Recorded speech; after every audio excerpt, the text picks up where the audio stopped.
Espero que me oigan bien. Les doy las buenas tardes, noches. Bienvenidos a todos. Es un gusto tenerles por Descubriendo Blockchain.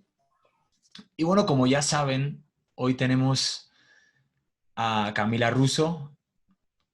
Muchos de ustedes ya la conocerán. Es un privilegio que esté con nosotros hoy en Descubriendo Blockchain.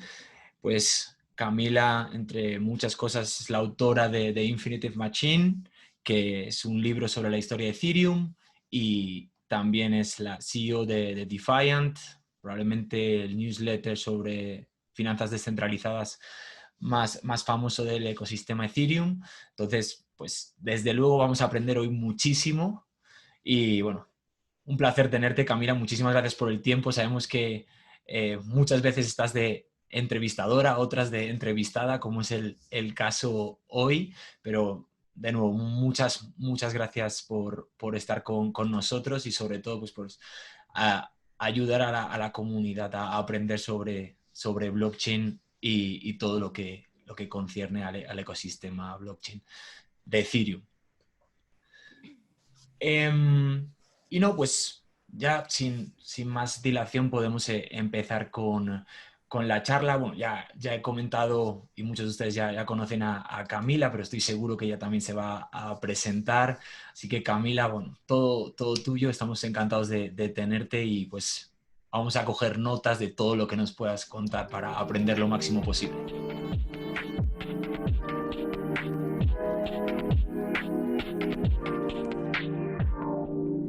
Bueno, de nuevo, muchas gracias por invitarme.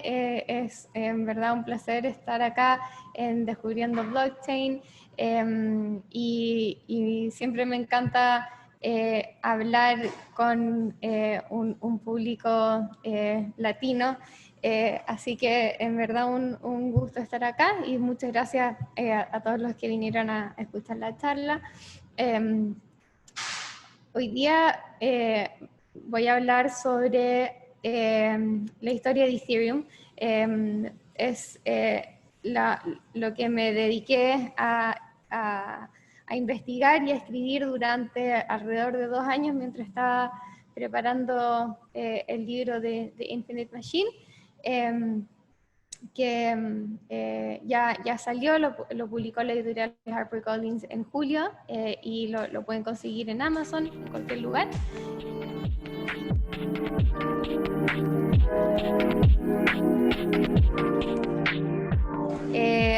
Bueno, soy la autora de Infinite Machine, también soy la fundadora de Defiant, que empezó como un newsletter sobre finanzas descentralizadas, pero ahora es más bien una plataforma de contenido sobre finanzas descentralizadas, finanzas abiertas, que tiene un newsletter, un canal de YouTube, un podcast y desde la semana pasada ya su propio sitio web para tener en el mismo lugar todos estos contenidos, así que si es que lo pueden revisar sería buenísimo.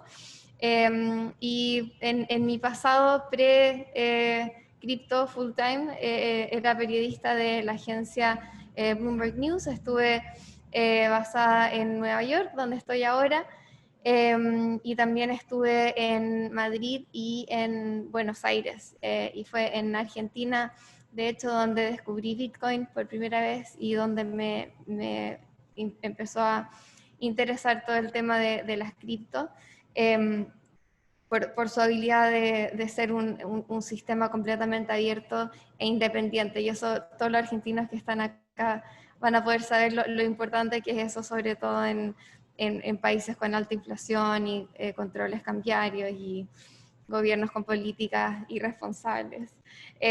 Así que bueno, ahora feliz de estar 100% metida en el ecosistema de cripto y blockchain, y bueno, sobre todo en Ethereum, que es donde como dije antes, he estado enfocada y dedicada en los últimos años.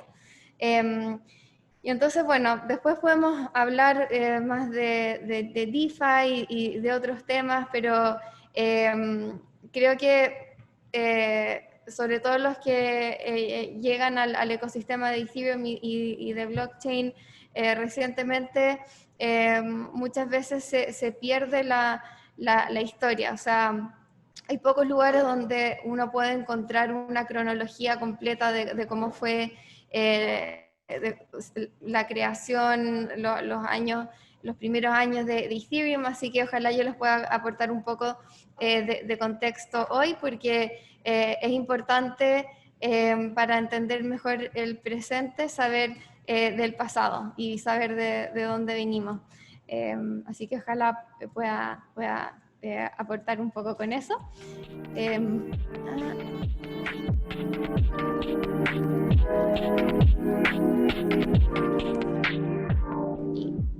Bueno, en mi libro y en esta presentación dividí la historia de Ethereum básicamente en 3 partes. La primera parte la llamé groundwork, o sea, como trabajo en terreno. Hizo como una analogía entre la historia de Ethereum y un poco el despegar un cohete a la luna. Y entonces la primera etapa del 2002 al 2015 se trata de todo como el trabajo previo antes de el despegue de este cohete. Luego la segunda parte es el despegue y los problemas técnicos entre 2015 y 2016. Son solo 2 años, pero súper intenso. La tercera parte es la parte donde Ethereum casi llega a la luna, pero después se ve forzado a volver a la Tierra. Y esta etapa es del 2017 hasta el presente.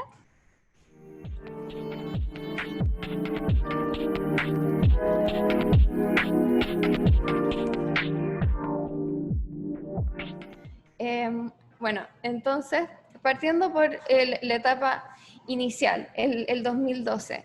Para mí, la historia de Ethereum parte mucho antes del white paper, del ICO, de todo eso. Parte cuando Vitalik se interesa por primera vez en Bitcoin. Él escucha acerca de Bitcoin por primera vez por su papá, que, bueno, ellos son una familia de inmigrantes de Rusia. Emigraron cuando Vitalik tenía alrededor de 6 años, muy chico, a Canadá. Sus 2 papás son ingenieros, estudiaron, ¿cómo se llama? Computer Science. Y eran programadores y desarrolladores en Canadá. Y entonces su papá siempre estaba muy metido como en lo último de la tecnología, y alrededor de el 2012 le dice a Vitalik, mira qué interesante esta cosa de Bitcoin. Vitalik al principio como que no le dio mucha importancia, y de hecho como que lo encontró que era algo que no tenía mucho fundamento, pero después lo empezó a mirar de nuevo y realmente se dio cuenta que era algo revolucionario. Entonces empezó a escribir para distintos blogs sobre Bitcoin, y la motivación principal de él era poder ganar Bitcoin. Él quería ser parte de esta economía de Bitcoin y de cripto. No quería simplemente comprar Bitcoin, sino que lo quería ganar con su trabajo.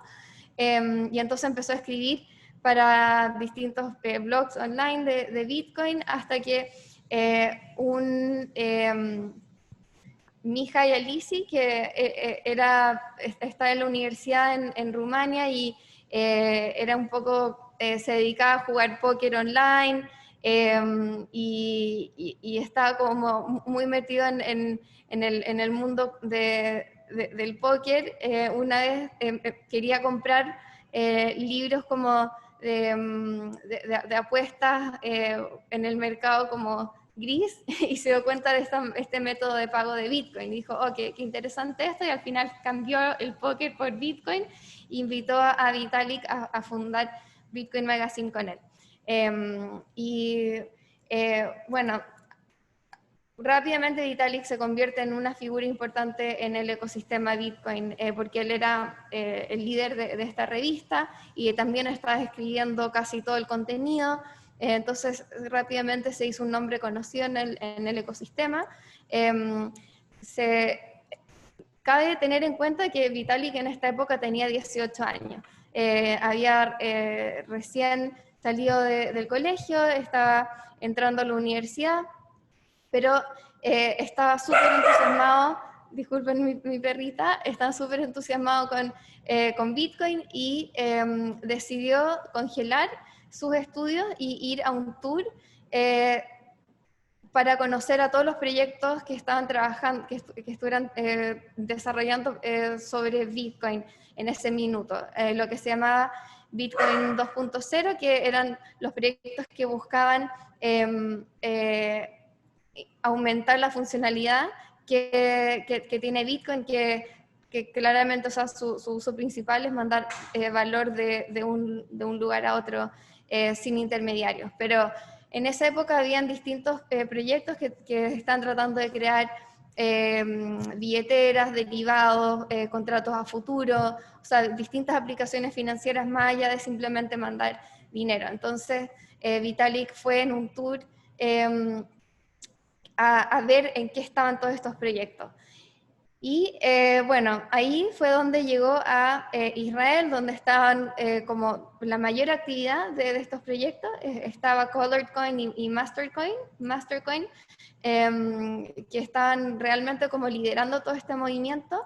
Vitalik contribuye a estos dos proyectos y al equipo de Mastercoin le dijo, mira, ya sé que me pidieron desarrollar estos contratos por diferencia, pero en realidad tengo una idea de por qué no hacer una plataforma que sea más flexible, que permita que cualquier persona pueda desarrollar la aplicación que ellos quieran sobre Bitcoin. O sea, no solamente hacer distintas herramientas como una navaja suiza, sino entregarle los bloques de Lego para que las personas puedan armar lo que quieran.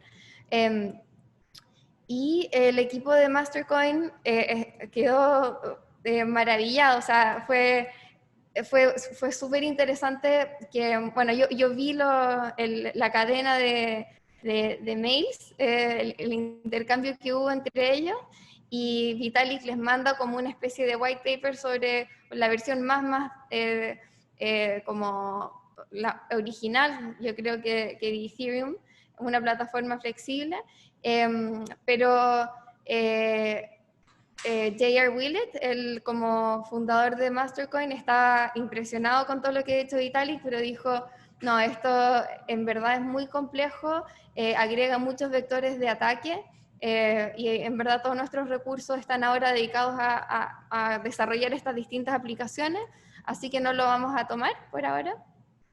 Y entonces Vitalik en esa época estaba trabajando desde la oficina de eToro en Tel Aviv, y que quedaba como en las afueras de la ciudad, y entonces él caminaba como 1 hora de la oficina de eToro hasta el departamento que se estaba quedando un amigo, y en una de esas caminatas decide que, bueno, si ellos no lo quieren hacer, lo voy a hacer yo solo. Él dice que pensó, screw it, I'll do it myself, como, chao, lo voy a hacer yo. Y así fue la decisión de hacer él su propio proyecto de una plataforma flexible para eso, entregar los bloques de Lego.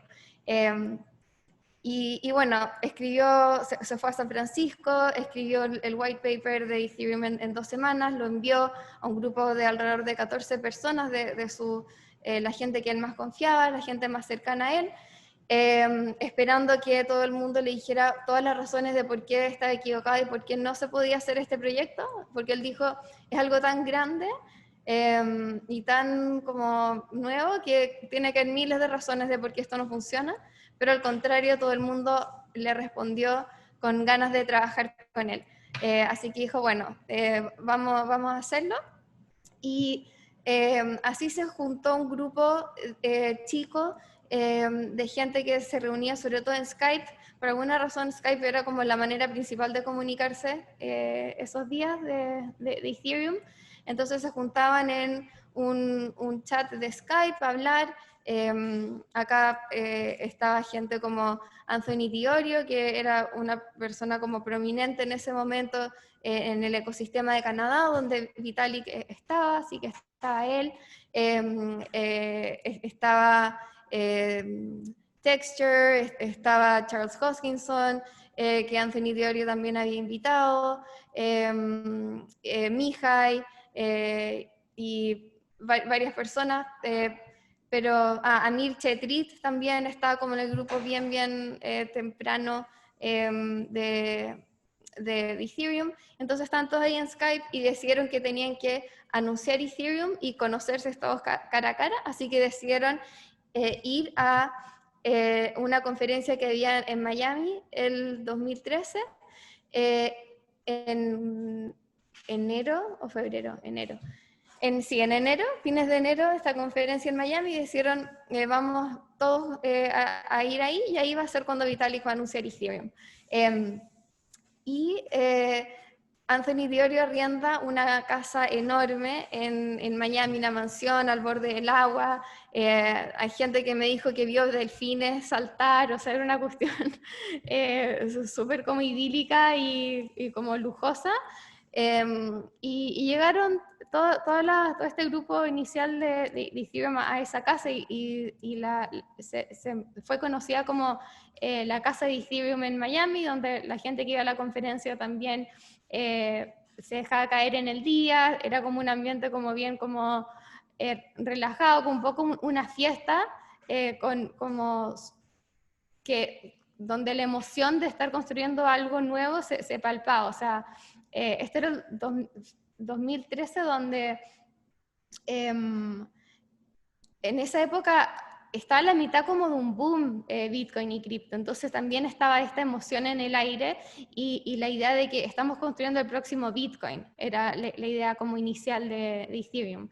Entonces había mucha gente ahí, muchas conversaciones de cómo vamos a levantar la plata para hacer esto, quién va a tener qué roles en Ethereum. Ahí fue también cuando Gavin Wood se unió al equipo. Él había estado haciendo como como cliente de...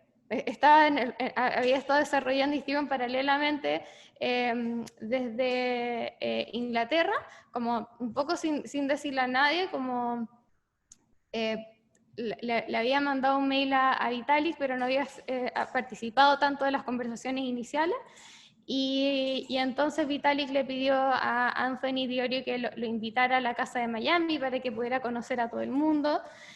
Y bueno, ahí fue cuando hicieron una apuesta con Charles de que Gavin no podía hacer una primera testnet sobre en la semana que estuvieran en Miami. Y entonces toda esa semana Gavin estuvo ahí hackeando en una esquina hasta que al final de la semana la prueba era si es que se podía mandar un como test if, y al final se pudo, así que Charles perdió esa apuesta. Pero lo principal claramente fue el anuncio de Ethereum. Vitalik lo anunció, todo el mundo quedó como vuelto loco, lo siguieron afuera de la sala de conferencias. Hay fotos donde está Vitalik rodeado de Anthony, Joe Lubin, por el otro lado, y completamente rodeado de gente que le estaba sacando fotos y grabando porque no podían creer esta nueva idea. Así que fue completamente un éxito. Después, bueno, empezaron a realmente ejecutar todo esto. Formaron la casa en Suiza, donde se fue parte del equipo a trabajar desde ahí.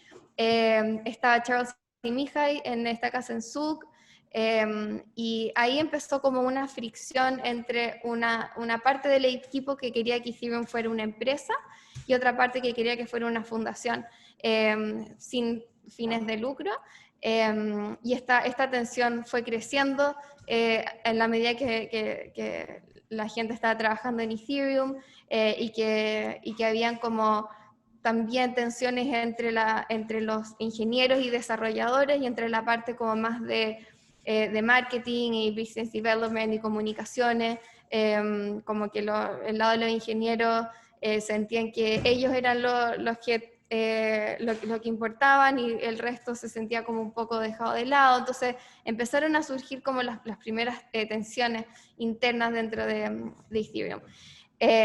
Pero todo esto, hay al mismo tiempo trabajar con los abogados para definir cómo hacer este crowd sale, este ICO, que desde esa época que ya se sabía que era un terreno medio gris regulatoriamente, entonces estuvieron en conversaciones muy intensas con abogados en Suiza, conversaciones intensas en Estados Unidos, hasta que al final lograron como despejar las dudas, más o menos.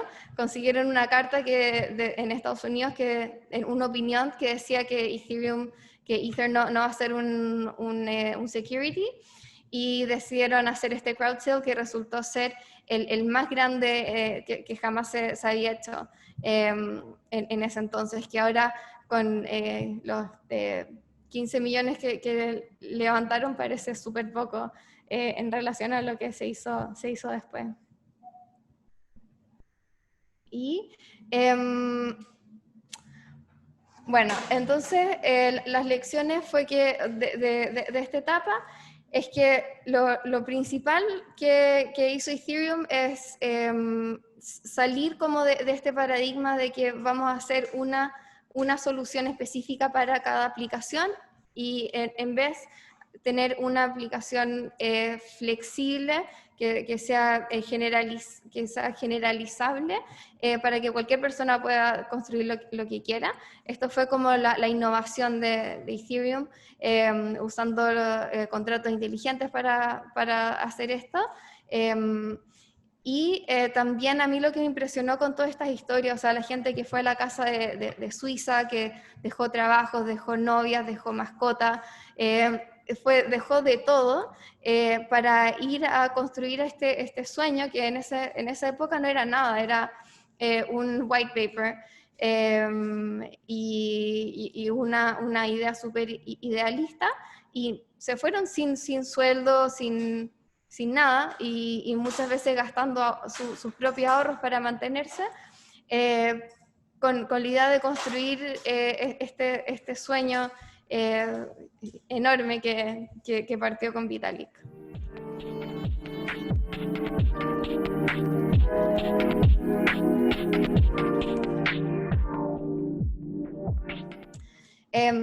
Bueno, la segunda etapa es la época de 2015-2016. Después de el ICO, fue una etapa complicada para Ethereum, porque vendieron justo cuando el mercado empezó a caer.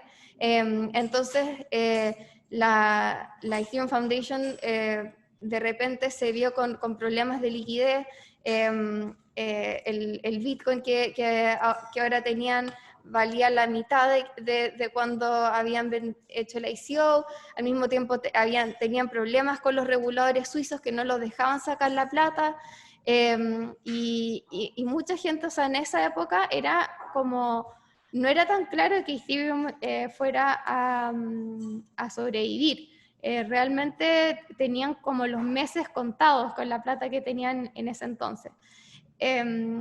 Pero bueno, en esta época también llamaron a Ming Chan, que fue como instrumental en un poco ordenar la casa de Ethereum, literalmente, porque llegó a la casa de Zuck y tuvo que encontrar todos los papeles desordenados y hacer como un sistema para ordenar todo esto. Y bueno, sacar los gastos de más y todo eso, pero al mismo tiempo obviamente siguieron construyendo Ethereum, sacaron varios proofs of concept y antes de que incluso se lanzara Ethereum ya había gente entusiasmada desarrollando distintas aplicaciones en Ethereum. Uno de los proyectos en esta época era el Augur con Joey Crook y un par más, o sea, había como un ecosistema chiquitito, pero súper apasionado que estaba ya con todas las ganas de empezar a construir sobre Ethereum, aún antes de que se lanzara la versión de mainnet definitiva. Bueno, finalmente se lanzó Ethereum el 2015, y esta época fue como del 2015 al 2016, fue una época como de soñar, de que todo lo de blockchain era mejor. Si es que uno le ponía blockchain a cualquier aplicación, inmediatamente tenía que ser mejor y tenía que ser descentralizada y iba a salvar el mundo. Entonces era con mucho idealismo, se hablaba mucho de los DAOs, y bueno, fue en todo este contexto del lanzamiento de Ethereum, de todo este optimismo, bueno, al mismo tiempo los precios de cripto de Bitcoin ya se habían empezado a recuperar en esta época, entonces la fundación ya no estaba tan complicada con su liquidez, pero claramente no duró mucho, y a mediados de 2016 llegó este proyecto súper ambicioso, que la idea era del equipo de Slockit, que la idea original era hacer una especie como de candado que se pudiera usar en distintas como cosas físicas, para que los usuarios tuvieran que interactuar directamente con ese contrato inteligente, y no con intermediarios. Entonces, Slockit está desarrollando eso, y para hacer eso quería hacer un ICO, pero al final el ICO como que como desarrolló en algo más grande, que decidieron, bueno, vamos a hacer un ICO, pero vamos a hacerlo de tal manera que sea un DAO y que la comunidad decida para qué se van a usar esos fondos. O sea, Slockit va a ser uno de los proyectos que pueda fundar este DAO. Y a este fondo común le llamaron The DAO, y bueno, tenía, o sea, la gente, una de las personas, o sea, de los grupos como más como prominentes del ecosistema de Ethereum estaba detrás de esto. Mucha gente también del Ethereum Foundation lo respaldó.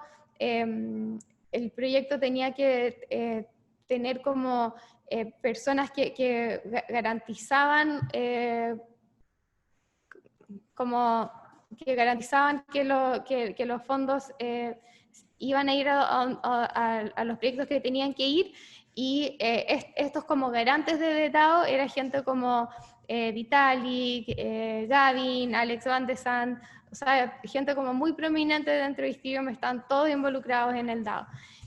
Y esto fue lo que causó mucha emoción y terminó atrayendo alrededor de 150 millones de dólares en ETH en ese momento, que en ese momento era una parte muy importante del ETH total en el sistema.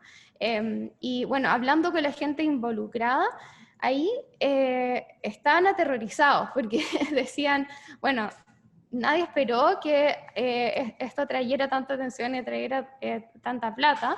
Y al final era código que era experimental, o sea que nadie nunca lo había probado antes. Y claramente, como era tan experimental, alguien encontró una manera de aprovecharse de esto y lo hackearon.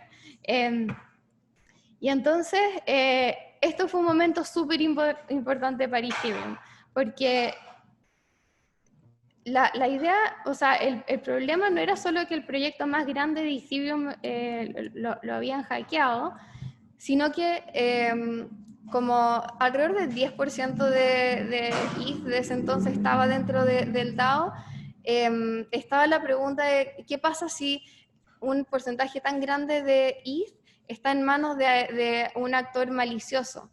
¿Qué significa esto para la seguridad del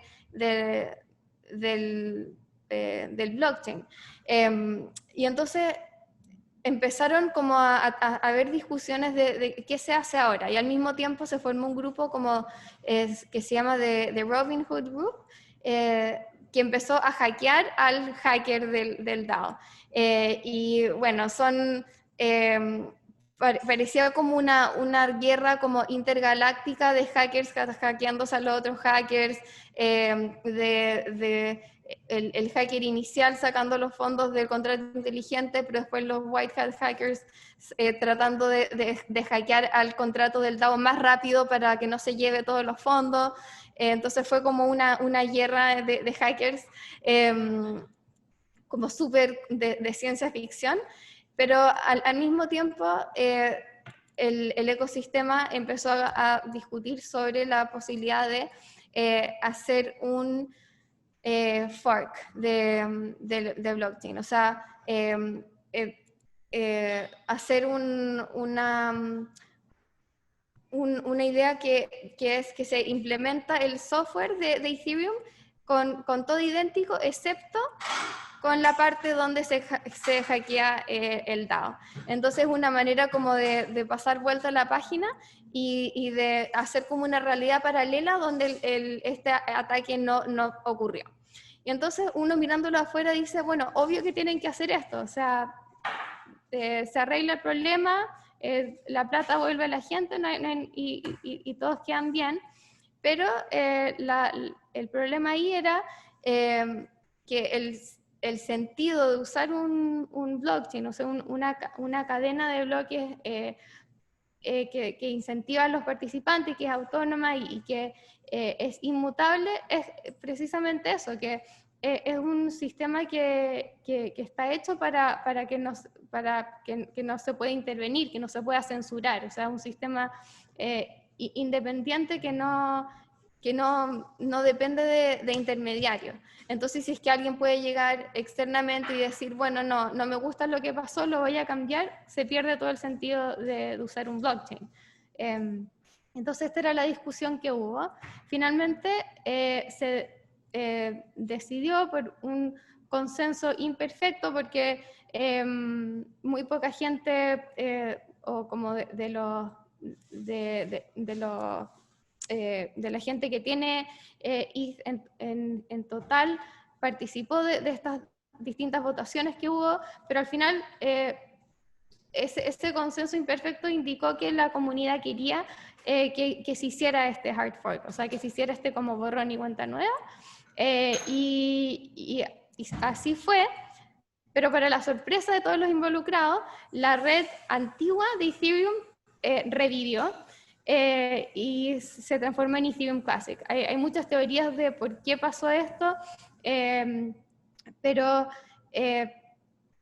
hay evidencia que muestra que esa red la están apoyando bitcoiners y gente que no quería que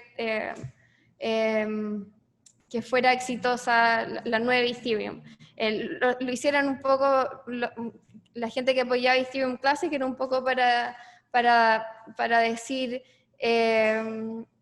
como para un poco burlarse de la gente de Ethereum. Así que bueno, ahí surgió Ethereum Classic, y no pasaron, no sé, 3 meses hasta que llegaron a DEF CON. La idea era, ya listo, ya sobrevivimos el DAO hack, sobrevivimos el hard fork, pero después en DEF CON de ese año, en 2016, en Shanghái, de nuevo tuvieron que defenderse de ataques que hubo al network. Empezaron a recibir una como bomba de ataques de ¿cómo se llama? Denial of Service, distintos tipos de ataques a la red de Ethereum durante DEF CON. Y fue notable que el hacker dejaba mensajes como vuélvanse a la casa. Entonces, bueno, fue una etapa súper intensa. El 2015-2016 se lanzó Ethereum, estaban las primeras dApps, estaba todo el optimismo, pero después lidiaron con el DAO, lidiaron con los ataques de Shanghái, y entonces fue como un poco aprender que no todo lo que blockchain toca se transforma en oro, y que los contratos inteligentes son solo tan inteligentes como la gente que los construye. Un poco lidiar con las realidades de lo que significa construir sobre blockchain, y también sobre esta como solución económica a los desacuerdos dentro de la comunidad. O sea, poder hacer un hard fork y que el mercado decida cuál de las dos redes importa más o tiene más adopción. En el tiempo quedó claro que la red como nueva de Ethereum fue mucho más valiosa que la red original de Ethereum Classic.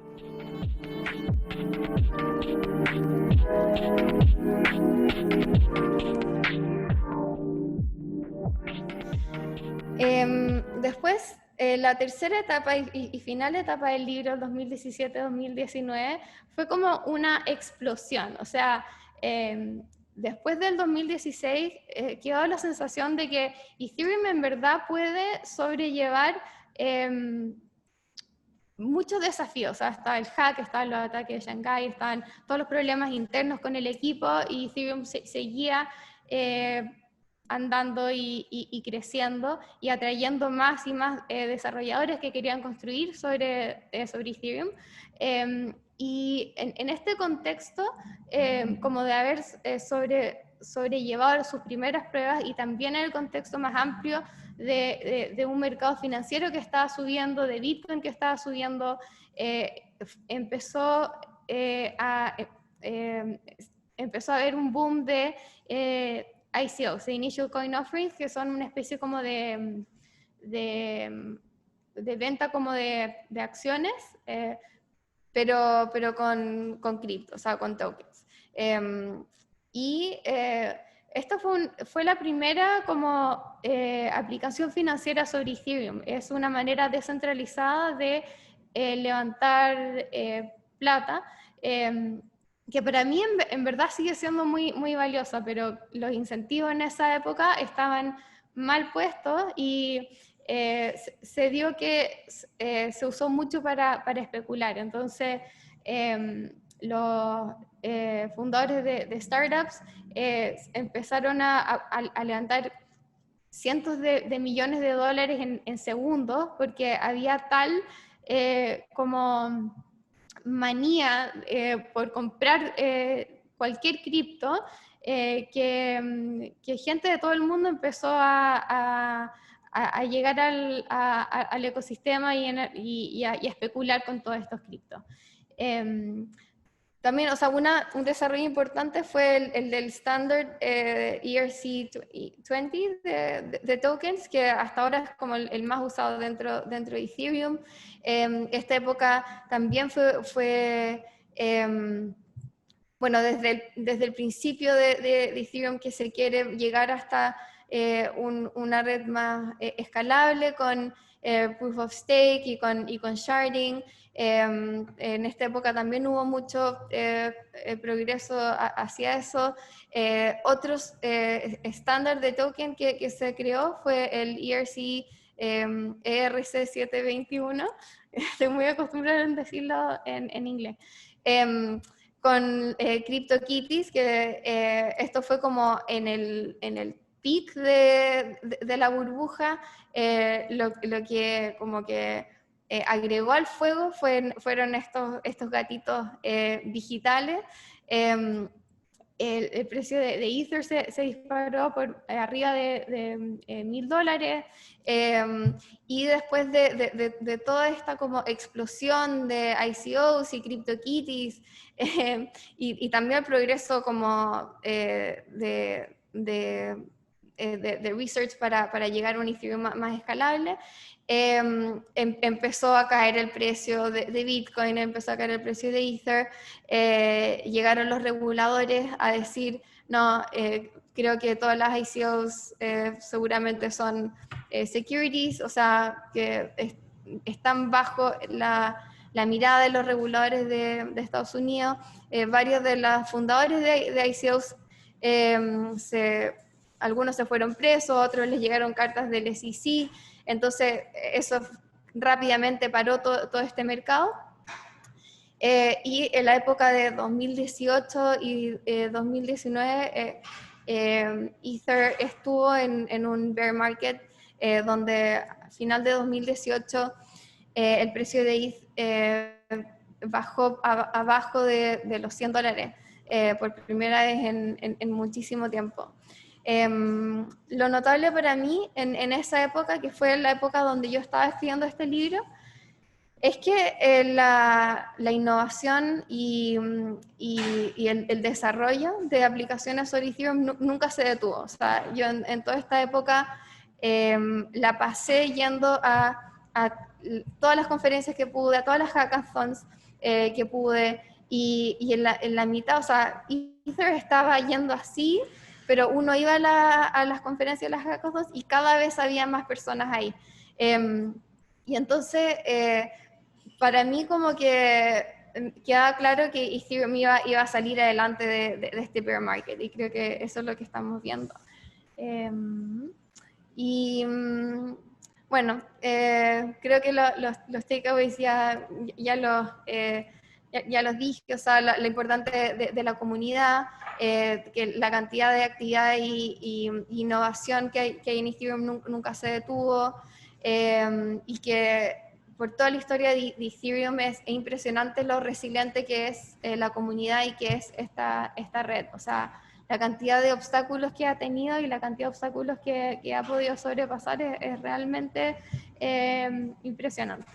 Así que eso. No sé si tienen preguntas. Quedan unos 10 minutos.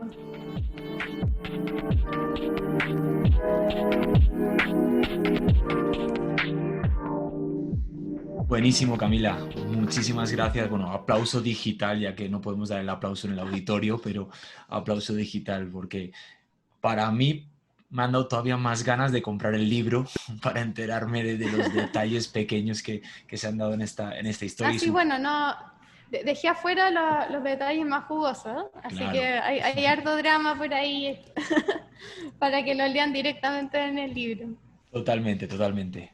O sea que ya sabemos dónde ver esos detalles. Seguro que...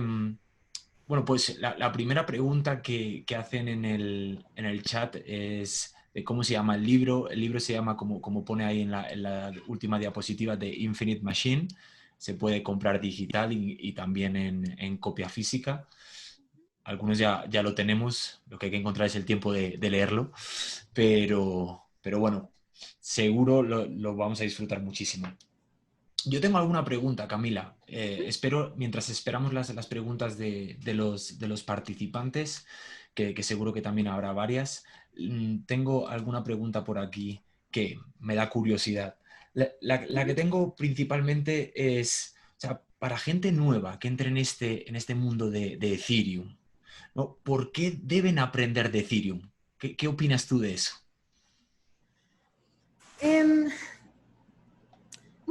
que, mira, depende, o sea, yo creo que depende de la persona.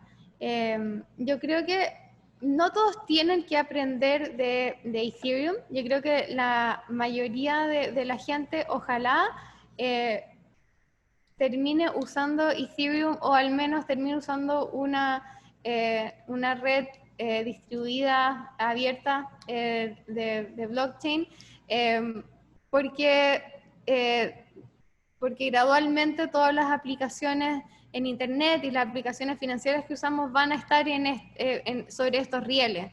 Entonces, ojalá la mayoría de la gente termine usando Ethereum sin necesariamente tener que saber de Ethereum. Pero creo que para la gente que está buscando desarrollar estas aplicaciones, para la gente que quiere estar realmente como en la vanguardia de lo que se viene, sobre todo como en el corto plazo en finanzas, creo que es importante al menos entender lo que está pasando en este mundo, porque para mí tiene todo el sentido de que en el futuro las finanzas van a estar sobre esta infraestructura. Como que es muy claro para mí que una red que es distribuida y abierta, o sea, que permite acceso a todo el mundo y que no necesita tantos intermediarios, es simplemente mejor para para transar valor y para construir un sistema financiero. Entonces, para mí está claro que el futuro de las finanzas y de la plata y de Internet está sobre esta infraestructura. Entonces, para la gente que está construyendo aplicaciones, es súper importante conocerlo.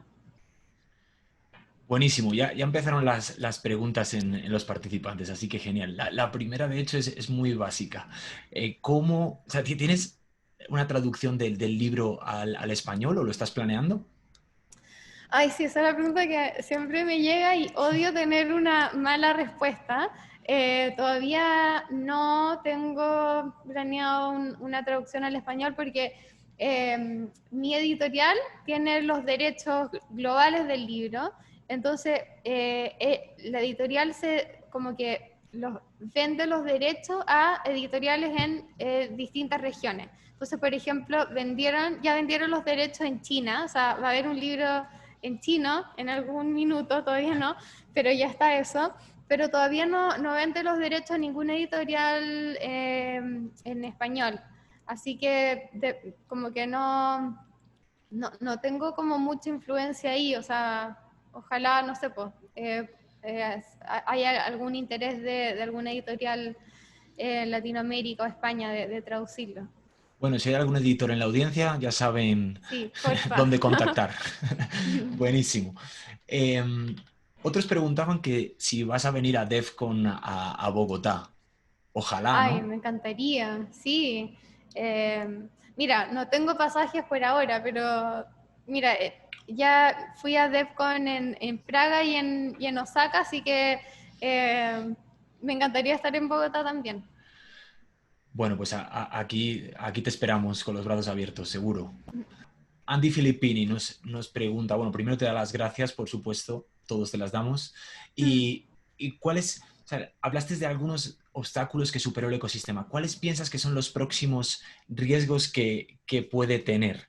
Y ahí añado yo, ¿con qué cosas eres optimista y con qué cosas eres más crítica de lo que se viene?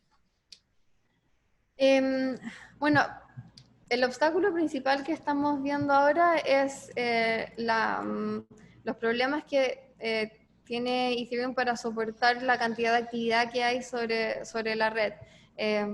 Ahora ya se calmó un poco el tema, pero las últimas semanas con todo el boom de DeFi, de yield farming y todo eso, o sea, llegó a minutos en que Ethereum era francamente muy difícil de usar.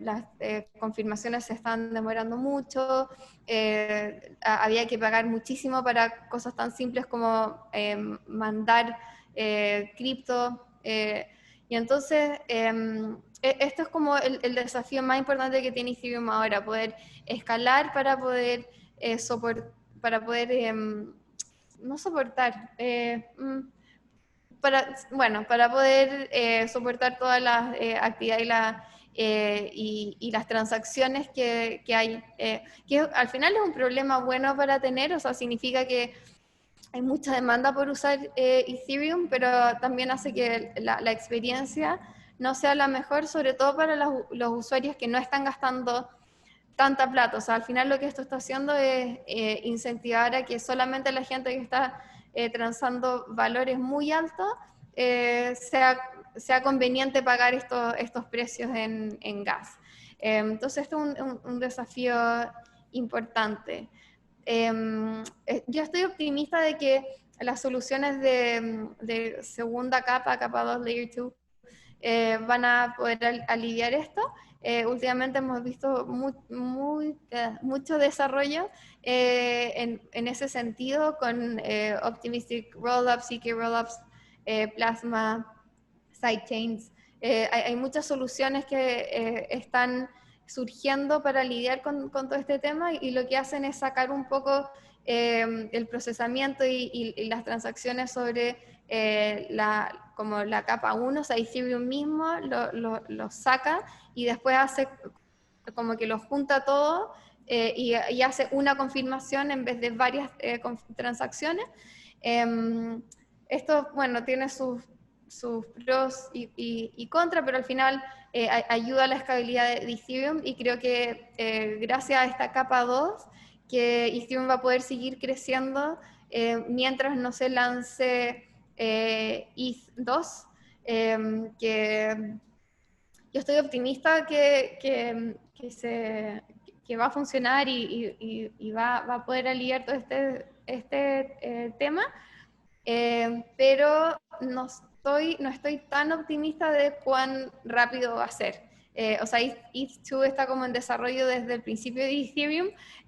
Ahora recién quizás vamos a tener la fase 0, donde está solo Proof of Stake, y de ahí a realmente poder usar, por ejemplo, DeFi sobre ETH2, yo creo que van a ser al menos un par de años. Entonces, en ese tiempo, creo que la capa 2 va a ayudar mucho a poder sostener este crecimiento. Buenísimo.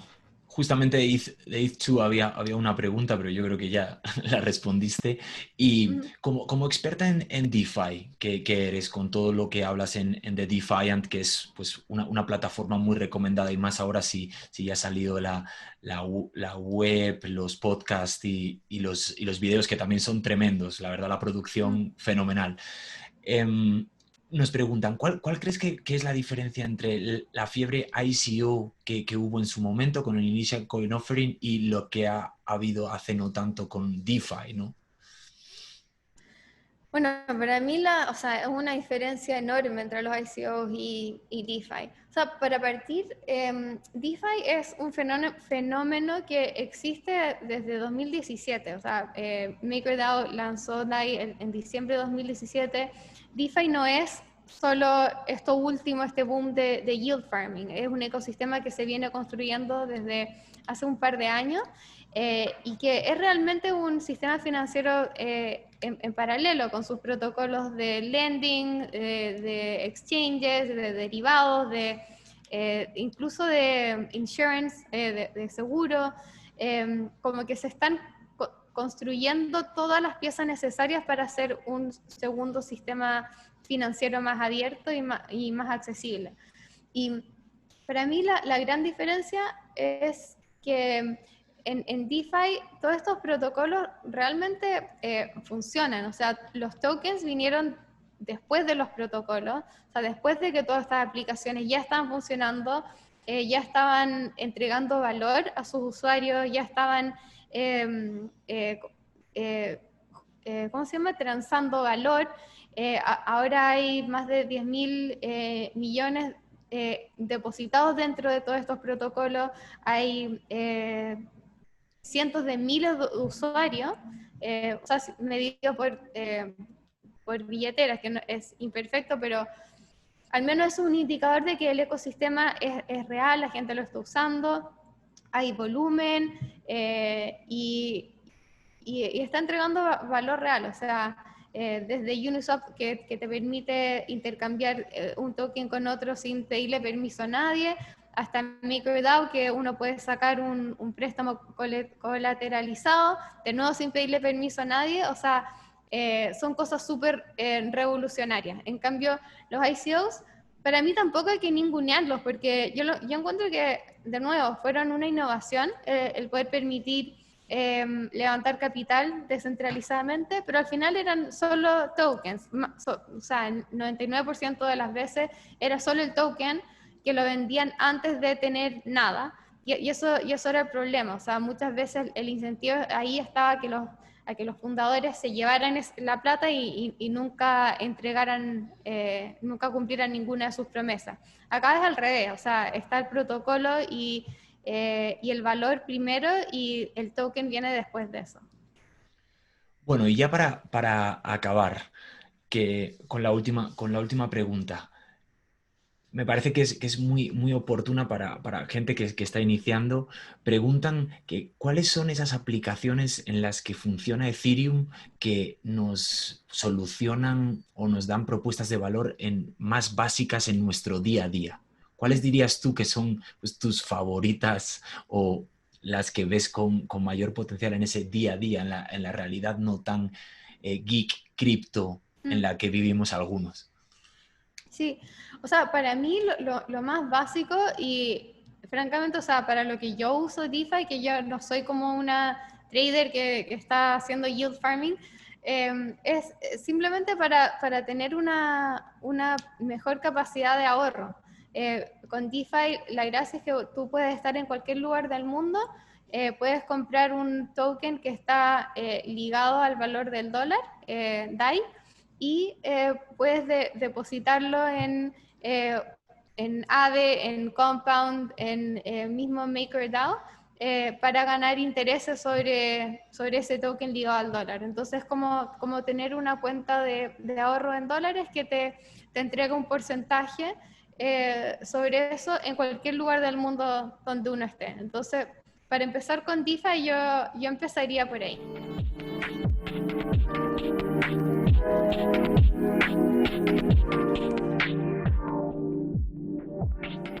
Bueno, pues muchísimas gracias por todas estas respuestas, Camila. Ahora nos has ilustrado con todo tu conocimiento y recordar a todo el mundo, bueno, el libro de Camila, de Infinite Machine, y luego los canales por donde Camila comparte todo su conocimiento, tanto por Twitter como Defiant, la web, el canal de YouTube y pues el podcast también ahora, ¿no?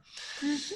Entonces, no, darte muchísimas gracias por este tiempo de traernos a la comunidad toda la historia de Ethereum y pues, el conocimiento sobre DeFi. Te lo agradecemos enormemente y pues estaremos muy atentos a todos los nuevos contenidos que vayas sacando a medida que vayan saliendo estas noticias y estas innovaciones que pues, pueden traer una revolución o ya están trayendo más bien una revolución de la que muchos estamos muy atentos. Entonces, no, Genial. gracias por Gracias a todo. todos y gracias a ti también. En verdad, un gusto haber compartido con ustedes. Ojalá les haya servido un poco toda esta historia. Y seguro te esperamos por Bogotá para DEFCON 6. Ojalá. Cuídate mucho, Camila. Gracias. Un abrazo. Chao.